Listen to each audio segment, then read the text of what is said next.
Hey everyone, ओम नमः शिवाय and welcome back to the channel. I hope कि आप सभी ठीक होंगे और अपना भी ध्यान रख रहे होंगे और आप सभी की तैयारी भी एकदम अच्छे से चल रही होगी। तो आज है सैटरडे और आज है 6 दिसंबर और उम्मीद करती हूँ कि आप सभी ने टेक्स्ट बुक का अल्टीमेट मेगा मॉक टेस्ट लगा लिया होगा। पर मुझे लगता है कि कहीं ना कहीं लास्ट काफ़ी सारे मॉक टेस्ट थे ना, हम लोगों की एक ही शिकायत थी कि बहुत ज़्यादा आसान मॉक टेस्ट बना रहे हैं सैटरडे वाला। तो शायद इन लोगों ने, मुझे ऐसा लगता है, एनालिसिस वगैरह तो ये लोग भी देखते होंगे। जब RW पर टीचर्स देख सकते हैं तो ये लोग भी शायद देखते होंगे। इनको भी पता रहता होगा कि बच्चों से रिव्यू क्या आ रहे हैं, किस चीज़ को लेकर वो क्या बता रहे हैं।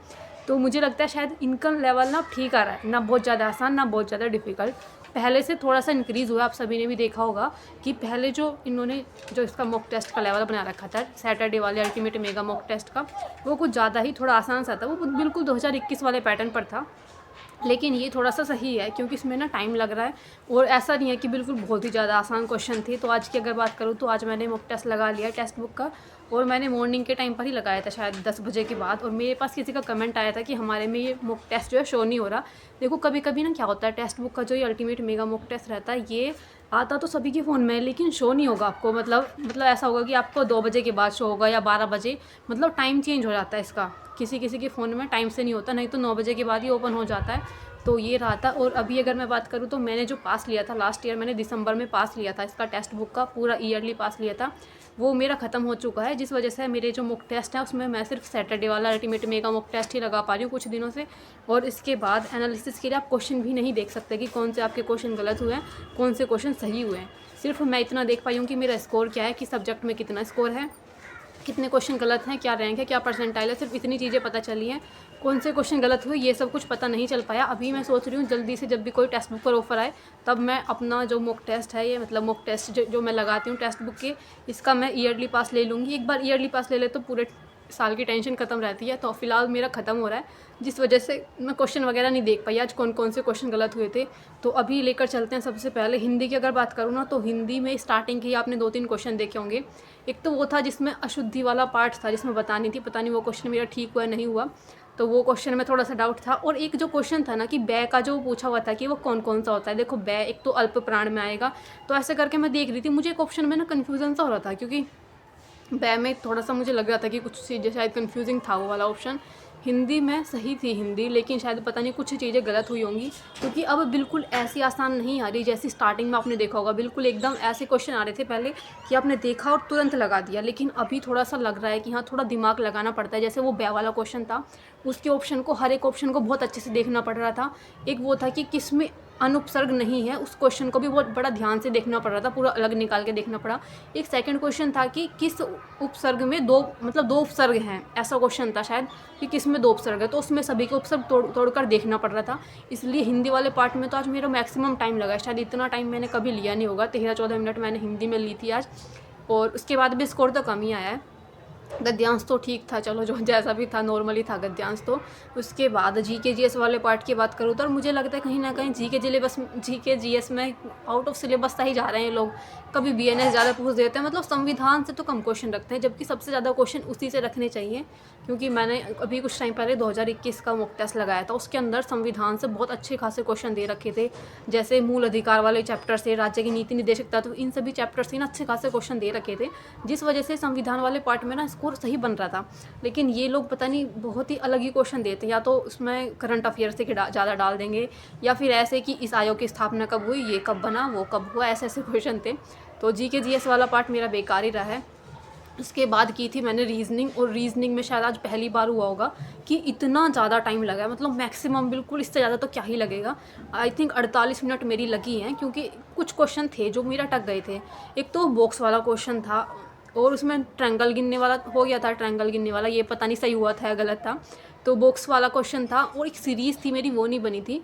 और एक ना मुझे बहुत अजीब सी सीरीज़ मिली आज, मुझे पता नहीं उसको कैसे सोल्व होगी, वो मैं क्वेश्चन भी नहीं देख पा रही हूँ। क्योंकि आप सभी बताना, एक क्वेश्चन था ABC, उसमें दे रखे थे, ABC भी दे रखे थे, और ABC से पहले ना संख्याएं लिखी थी, किसी से पहले 10 लिखा था, किसी से पहले 20 लिखा था, फिर इक्वल टू करके शायद 243 लिखा था, और फिर ऐसे ही दो इक्वेशन और दे रखी थी, मतलब ऐसे करके 3 इक्वेशन थी। और फिर लास्ट में उसी से मिलती जुलती एक और इक्वेशन थी, उसमें बताना था कि इसमें क्या लॉजिक लग रहा है। तो वो क्वेश्चन मेरा नहीं बना था। उसमें मैंने बहुत टाइम वेस्ट किया, मतलब पता नहीं उसमें क्या लॉजिक था। और शायद मुझे लगता है इस टाइप का क्वेश्चन मैंने पहली बार देखा है, तो शायद मुझे इस वजह से भी मुझे समझ नहीं आता कि इसमें क्या करके देखूँ, किधर से संख्या जोड़ कर देखूँ, किधर से घटा कर देखूँ। तो रीजनिंग में मेरा वो समझ नहीं आ रहा था। और ऐसे ही थे कुछ क्वेश्चन, एक और सीरीज़ वाला एक और क्वेश्चन था, वो गलत हुआ था, मतलब गलत क्या हो ही नहीं रहा था, लास्ट में फिर मुझे तुक्का लगाना पड़ा। तो बाकी जो जीके जीएस देते हैं वो तो रीजनिंग के अंदर जो जीके जीएस देते हैं वो क्वेश्चन तो बनते ही नहीं हैं। और इसके बाद बात करते हैं मैथ वाले पार्ट की। मैथ में ठीक थे, कुछ क्वेश्चन तो काफ़ी सही थे, लेकिन कुछ क्वेश्चन के नहीं बन पा रहे थे मेरे। एक तो इतना आसान सा क्वेश्चन था, उसको देखकर कोई नहीं कहेगा कि ये क्वेश्चन नहीं बन पा रहा होगा। वो क्वेश्चन शायद वो था जिसमें वो इतने घोड़े हैं और इतने आदमी हैं तो उनकी संख्या 2 गुनी करके ऐसा कुछ +4 था। वो वाला क्वेश्चन देखो, पता नहीं मेरा उस टाइम पर बन ही नहीं रहा, मैं उसको ऑप्शन रख के करके देख रही थी, वो क्वेश्चन नहीं बन पा रहा था। तो इस तरह से करके मैंने सभी सब्जेक्ट में बता दिया। अभी बात करते हैं चलो स्कोर की, कि स्कोर क्या रहा, किस सब्जेक्ट में क्या स्कोर रहा, ओवरऑल कितना स्कोर रहा। और कहीं ना कहीं मुझे ऐसा लगता है कि परसेंटाइल शायद सभी की कम हो रही है, फिर मेरी ही कम आ रही है। टेक्स्ट बुक पर परसेंटाइल काफ़ी कम आती है, इतनी कम तो RW पर भी नहीं रहती जितनी कम जो है टेक्स्ट बुक पर रह रही है। बाकी अभी एनालिसिस करते हैं कि किस सब्जेक्ट में क्या स्कोर रहा। उससे पहले मैं आप सभी को बता दूँ, जितने भी लोग CTET एग्ज़ाम की तैयारी कर रहे हैं, तो अग्रवाल एग्ज़ाम कार्ड की बेस्ट बुक्स आई हुई हैं CTET के लिए। ये सभी बुक्स जो हैं बाइलिंगुअल है, यानी कि हिंदी और इंग्लिश दोनों में है। इन बुक्स में आपको PYQ क्वेश्चन पेपर भी मिलेंगे, यानी कि PYQ के question paper, sold question paper, study guide भी है, प्रैक्टिस सेट भी है। अगर बात करूँ तो CTET की तैयारी के लिए संपूर्ण चीज़ें मिलेंगी, मतलब जितनी भी आपको चीज़ें रिक्वायर होती हैं सभी सब्जेक्ट वाइज आपको बुक मिल जाएंगी। और PYQ क्वेश्चन पेपर भी हैं, प्रैक्टिस सेट भी हैं, सभी चीज़ें अग्रवाल एग्ज़ाम कार्ड की बुक्स हैं। और इन सभी बुक्स का जो लिंक होगा मैं पिन कमेंट में लगा दूँगी, एक काम करूँगी, या फिर वीडियो के डिस्क्रिप्शन बॉक्स में लगा दूँगी। और एक और इम्पोर्टेंट बात जो मुझे बतानी है कि सभी बुक्स पर 50% ऑफ चल रहा है, तो जिसको भी बुक्स परचेज़ करनी है जल्दी से जल्दी कर लेना, क्योंकि मुझे नहीं पता कब तक रहेगा ऑफ़र। तो अपना टाइम से परचेज़ कर लेना ताकि आपको भी उस ऑफ़र का प्रॉफिट हो सके। तो अभी बात करते हैं स्कोर की कि किस सब्जेक्ट में क्या स्कोर रहा। एक बार आप सभी अपना स्कोर बताना ताकि मुझे भी थोड़ी तसल्ली मिले कितना स्कोर चल रहा है सभी का, क्योंकि मुझे सोच कर मुझे ऐसा लग रहा है कि कहाँ एक, मुझे लगता है शायद मेरा 1 या 2 बार ही आया है 335 के करीब, तो उसके बाद तो मेरा इतना ही रहता है एवरेज 315 से 320 के करीब बीच में। तो क्वेश्चन तो मैं रख ही नहीं पाई, क्वेश्चन ओपन ही नहीं हो रहे मेरे में, क्योंकि मुझे अभी थोड़े दिन बाद पास लेना पड़ेगा। ऑफ़र का वेट कर रही हूँ मैं कि कब ऑफ़र आए तब मैं पास लूँगी। तो सबसे पहले रीजनिंग की बात करते हैं। रीजनिंग में 33 क्वेश्चन सही थे और 7 क्वेश्चन गलत थे। 48 मिनट सही क्वेश्चन को करने में लगे थे, मतलब सही और गलत दोनों को करने में लगे थे 48 मिनट। तो इसमें रीजनिंग में बहुत गलतियाँ हुई हैं, कुछ तो GK GS की वजह से गलत हुए हैं, और कुछ गलत हुए हैं जो सीरीज़ थी, 1-2 सीरीज़ नहीं बनी थी मेरी। और मैथ वाले पार्ट की बात करूँ तो इसमें मेरे 35 क्वेश्चन सही हैं, 5 क्वेश्चन गलत हैं। 48 मिनट का इसको करने में टाइम लगा था। ये रहा था मैथ वाले पार्ट के अंदर स्कोर। और GK GS की अगर मैं बात करूँ तो GK GS में मेरा जो स्कोर था ये था, 25 क्वेश्चन सही थे, 15 क्वेश्चन गलत थे और 7 मिनट इसको करने में लगे थे। और 25 में से मुझे लगता है 2-3 तो तुक्के ही होंगे, क्योंकि ज़्यादा अच्छी मुझे लग नहीं रही थी GK GS।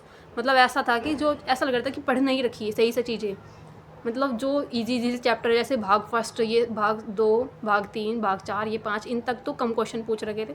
मतलब जो एक आधा क्वेश्चन था शायद नागरिकता से संबंधित था, नागरिकता कौन से उसमें है भाग में, कुछ क्वेश्चन तो थे जो इजी से थे। लेकिन जो BNS से पूछते हैं ना ये लोग, बहुत ही मतलब घुमा फिरा कर बिल्कुल एकदम ऐसा पूछते हैं, वो नहीं बन पाते। और अब बात करते हैं हिंदी की। तो हिंदी के अंदर जो मेरा स्कोर बना था ये था 32 क्वेश्चन सही थे और 8 क्वेश्चन गलत थे। 13 मिनट का इसको करने में टाइम लगा था। हिंदी में भी आज काफ़ी टाइम लगा, स्कोर कम हुआ है फिर भी। और सबसे बड़ी दिक्कत ना इस टाइम पर ये गुस्सा आ रहा है मुझे कि मैं अपने क्वेश्चन भी नहीं देख पा रही हूँ कि कौन से क्वेश्चन सही हुए हैं, कौन से क्वेश्चन गलत हैं। तो सभी सब्जेक्ट में बता दिया। अब बात करते हैं ओवरऑल स्कोर की। ओवरऑल कितना टोटल स्कोर रहा था, 125 क्वेश्चन मेरे सही थे और 35 क्वेश्चन गलत थे। पूरे अटैम्प्ट किए थे, यानी कि 160 अटैम्प्ट किए थे। स्कोर जो था 312 था। एक्यूरेसी 78% थी। क्वेश्चन की स्पीड 1 क्वेश्चन पर मिनट थी। और रैंक जो थी 223 थी 1603 में से। बाकी इधर आप और लोगों के स्कोर देख सकते हो। अमरजीत का इनका 375 है और MR 355, आकाश 362। बाकी सभी लोगों के जो लास्ट में सभी किसी का स्कोर था वो 337 के करीब था शायद। तो अभी एक चीज़ और बता देती हूँ इधर से देख कर। हाँ, रैंक बता दी थी मैंने। रैंक थी 221 1586 में से। शायद ये चेंज होती रहती है, क्योंकि मैंने ये वाला जो पार्ट होगा ये थोड़ा अलग टाइम पर इसका स्क्रीनशॉट लिया होगा, इसका अलग टाइम पर। तो 1-2% मतलब 1-2 नंबर का ऊपर आगे पीछे हो सकता है। स्कोर 312 था। परसेंटाइल देखो 86%, कम से कम भाई 90 के करीब तो रहनी चाहिए। परसेंटाइल 86 थी, एक्यूरेसी 78% थी। क्वेश्चन पूरे अटैम्प्ट किए थे, 125 क्वेश्चन सही थे और 35 क्वेश्चन गलत थे। एक तो ये वाला जो पूरा वीक गया, लास्ट वाला वीक है, इसमें मैं मॉक टेस्ट वगैरह लगा नहीं पा रही हूँ कहीं से भी, क्योंकि टेक्स्ट बुक पर ही सबसे ज़्यादा मैं मॉक टेस्ट लगाती थी। कभी PYQ क्वेश्चन पेपर सोल्व कर लिए, कभी मिनी मॉक टेस्ट सोल्व कर लिए, या फिर जो सिलेबस बेस्ड इनके मॉक टेस्ट चल रहे थे वो सोल्व कर लिए। पिछले पूरे वीक से वो सब तो बंद ही है, क्योंकि मेरा पास ख़त्म हो गया, अभी लूँगी।